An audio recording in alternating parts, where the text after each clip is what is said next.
आज मैं आपको एक बहुत ही मजेदार कहानी सुनाने जा रही हूँ। मिथिलावती नाम की एक नगरी थी। उसमें गुणदीप नाम का एक राजा राज करता था। उसकी सेवा करने के लिए दूर देश से एक राजकुमार आया। वह बराबर कोशिश करता रहा, लेकिन राजा से उसकी भेंट न हुई। जो कुछ वह अपने साथ लाया था वह भी सब खत्म हो गया। एक दिन राजा शिकार खेलने चला गया। राजकुमार भी साथ हो लिया। चलते चलते राजा एक वन में पहुंचा।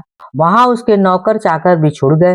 राजा के साथ अकेला वह राजकुमार रह गया। उसने राजा को रोका। राजा ने उसकी ओर देखा तो पूछा, तू इतना कमजोर क्यों हो रहा है? तुम कौन हो? उसने कहा, इसमें मेरे कर्म का दोष है। मैं जिस राजा के पास रहता हूँ वो हजारों को पालता है, पर उसकी निगाहें मेरी ओर नहीं जाती है। राजन, छह बातें आदमी को हल्का करती हैं। खोटे नर की प्रीति, बिना कारण हंसी, स्त्री से विवाद, असज्जन स्वामी की सेवा, गधे की सवारी और बिना संस्कृति की भाषा।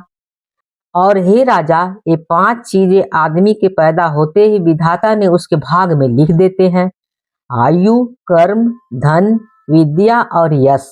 राजन, जब तक आदमी का पुण्य हृदय रहता है तब तक उसके बहुत से दास रहते हैं। जब पुण्य घट जाता है तो भाई भी बैरी हो जाता है।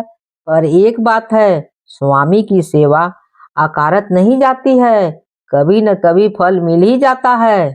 यह सुनकर राजा के मन पर उसका बड़ा असर हुआ। कुछ समय घूमने घामने के बाद वे नगर लौट आए। राजा ने उसे अपने नौकरी पर रख लिया। उसे बढ़िया बढ़िया कपड़े और गहने दिए। एक दिन राजकुमार किसी काम से कहीं गया। रास्ते में उसे देवी माँ की मंदिर मिला। उसने अंदर जाकर देवी की पूजा की। जब वह बाहर निकला तो देखता क्या है, उसके पीछे एक सुंदर स्त्री चली आ रही है।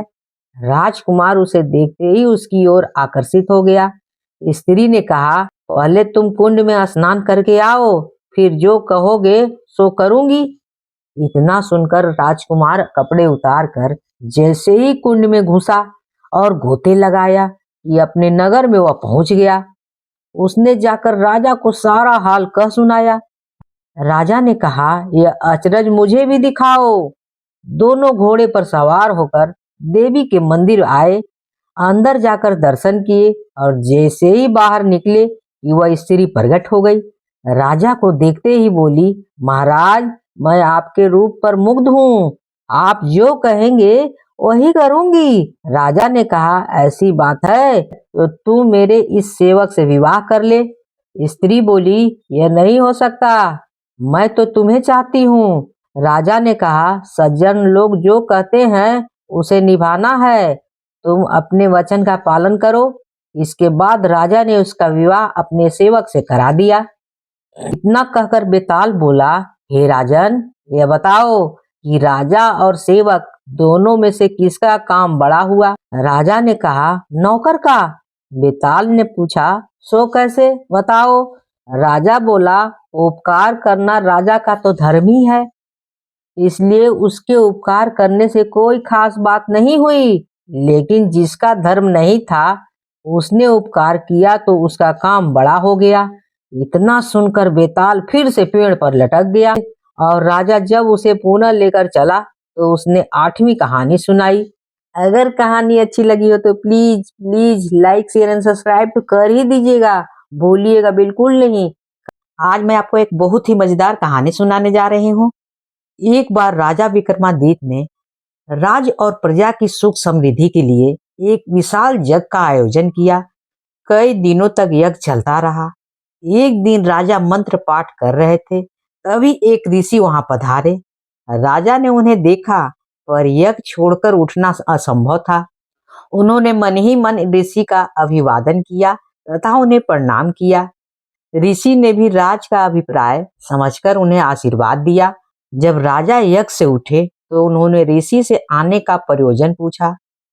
राजा को मालूम था कि नगर से बाहर कुछ ही दूर पर वन में ऋषि एक गुरुकुल चलाते हैं, जहां बच्चे विद्या प्राप्त करने जाते हैं। ऋषि ने जवाब दिया कि यज्ञ के पुनीत अवसर पर वे राजा को कोई असुविधा नहीं देना चाहते हैं। अगर 8 से 12 साल तक के 6 बच्चे के जीवन का प्रश्न नहीं होता। राजा ने उनसे सब कुछ विस्तार से बताने को कहा।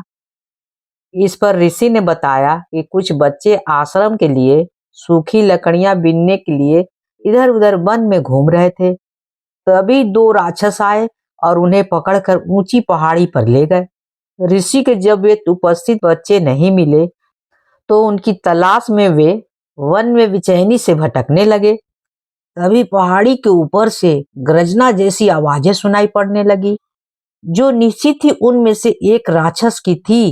राक्षस ने कहा कि उन बच्चों की जान के बदले उन्हें एक पुरुष की आवश्यकता है, जिनकी वे माँ काली के सामने बलि देना चाहते हैं। जब ऋषि ने बलि के लिए अपने आप को उनके हवाले करना चाहा, तो उन्होंने असहमति जता दी। उन्होंने कहा कि ऋषि बूढ़े हैं और काली माँ ऐसे कमजोर बूढ़े की बलि से प्रसन्न नहीं होंगे। काली माँ की बलि के लिए अत्यंत स्वस्थ क्षत्रिय की आवश्यकता है। राक्षसों ने कहा कि अगर कोई छल या बल से उन बच्चों को स्वतंत्र कराने की चेष्टा करेगा तो उन बच्चों को पहाड़ी से लुढ़का कर मार दिया जाएगा। राजा विक्रमादित्य से ऋषि की परेशानी नहीं देखी जा रही थी। वे तुरंत तैयार हो गए और ऋषि से बोले, आप मुझे उस पहाड़ी तक ले चले। मैं अपने आप को काली माँ के सम्मुख बलि देने को तैयार हूँ। मैं अपने आप को काली माँ के सम्मुख बलि के लिए प्रस्तुत करूंगा। मैं स्वस्थ हूँ और क्षत्रिय भी हूँ।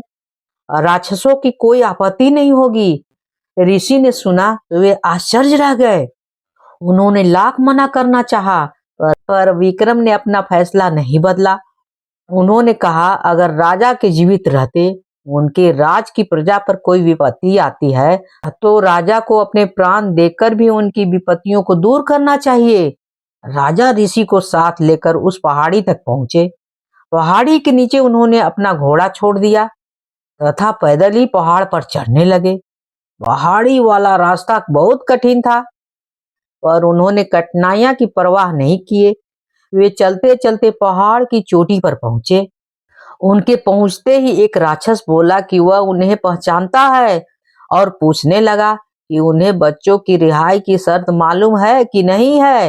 उन्होंने कहा कि वे सब कुछ जानने के बाद ही यहाँ आए हैं तथा उन्होंने राक्षसों से बच्चों को छोड़ने के लिए कहा।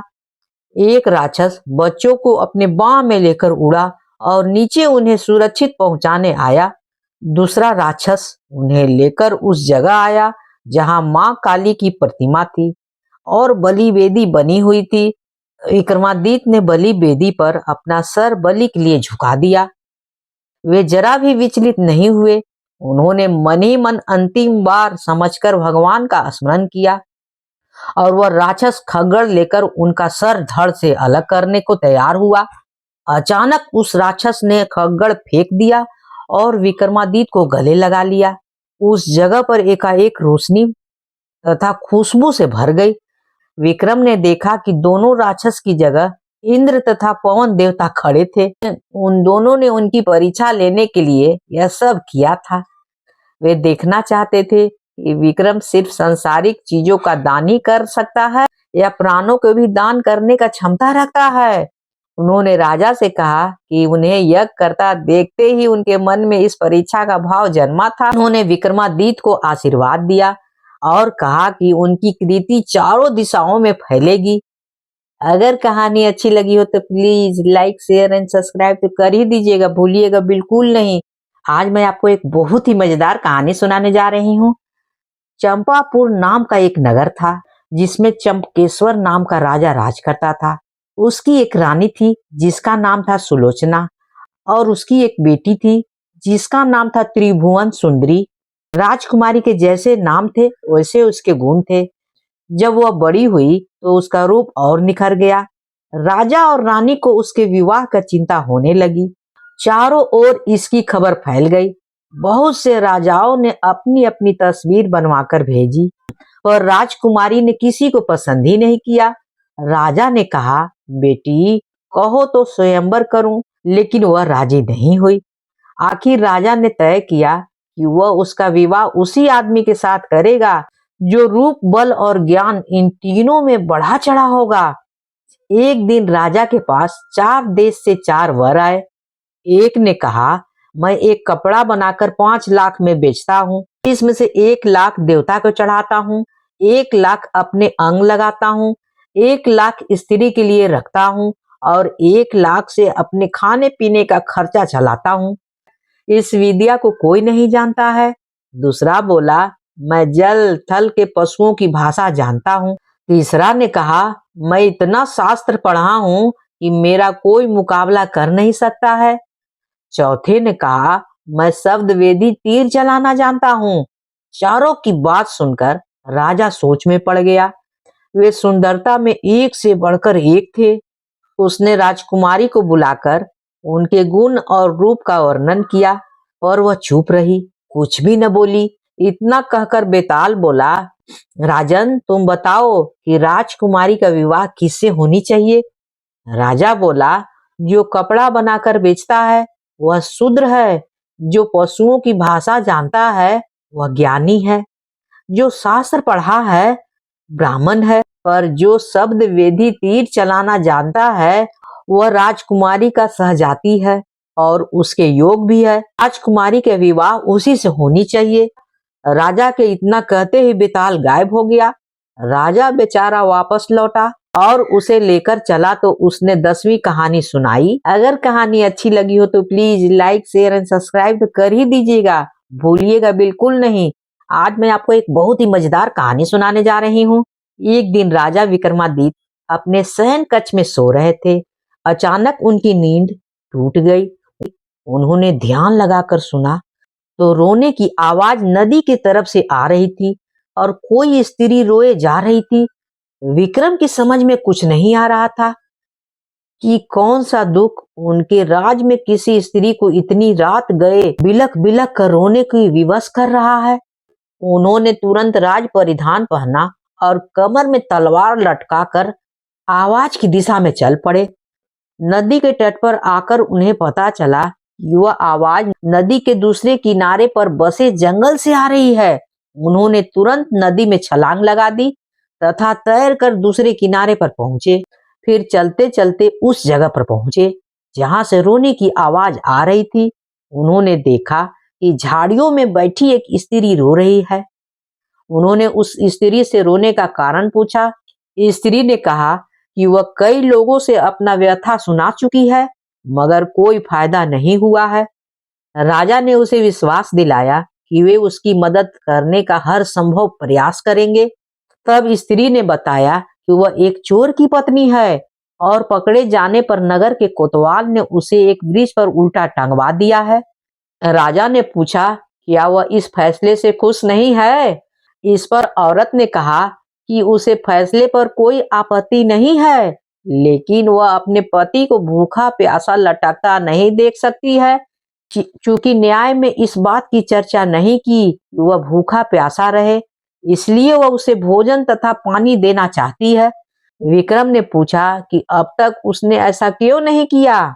इस पर औरत बोली कि उसका पति इतना ऊंचाई पर टंगा हुआ है कि वह बगैर किसी की सहायता से उस तक नहीं पहुंच सकती है और राजा के डर से कोई भी दंडित व्यक्ति की मदद करने को तैयार नहीं होता है। तब विक्रम ने कहा कि वह उसके साथ चल सकती है। दरअसल वह औरत पिशाचनी थी। वह लटकने वाला व्यक्ति उसका पति नहीं था। वह उसे राजा के कंधे पर चढ़कर खाना चाहती थी। जब विक्रम उस पेड़ के पास आए तो वह उस व्यक्ति को चट कर गई। तृप्त होकर विक्रम को उसने मनचाही चीज मांगने को कहा।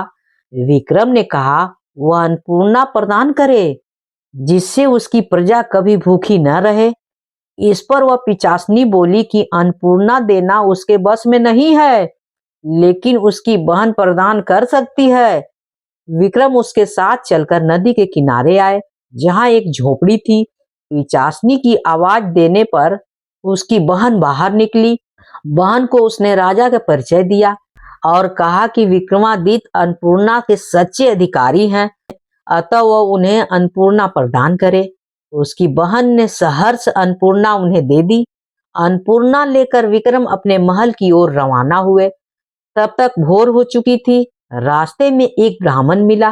उसने राजा से भिक्षा में भोजन मांगा। विक्रम ने अन्नपूर्णा पात्र से कहा कि ब्राह्मण को भर पेट भोजन कराया जाए। सचमुच तरह तरह के व्यंजन ब्राह्मण के सामने आ गए। जब ब्राह्मण ने पेट भर खाना खा लिया तो राजा ने उसे दक्षिणा देना चाहा। ब्राह्मण ने अपनी आंखों से अन्नपूर्णा पात्र का चमत्कार देख चुका था, इसलिए उसने कहा, अगर आप दक्षिणा देना ही चाहते हैं तो मुझे दक्षिणा स्वरूप यह पात्र दे दीजिए, ताकि मुझे किसी के सामने भोजन के लिए हाथ नहीं फैलाना पड़े। विक्रम ने बेहिचक उसी क्षण उसी पात्र को दे दिया। ब्राह्मण राजा को आशीर्वाद देकर चला गया और राजा अपने महल लौट आए। अगर कहानी अच्छी लगी हो तो please like, share and subscribe तो कर ही दीजिएगा, भूलिएगा तो बिल्कुल नहीं। कहानी होती है समाप्त।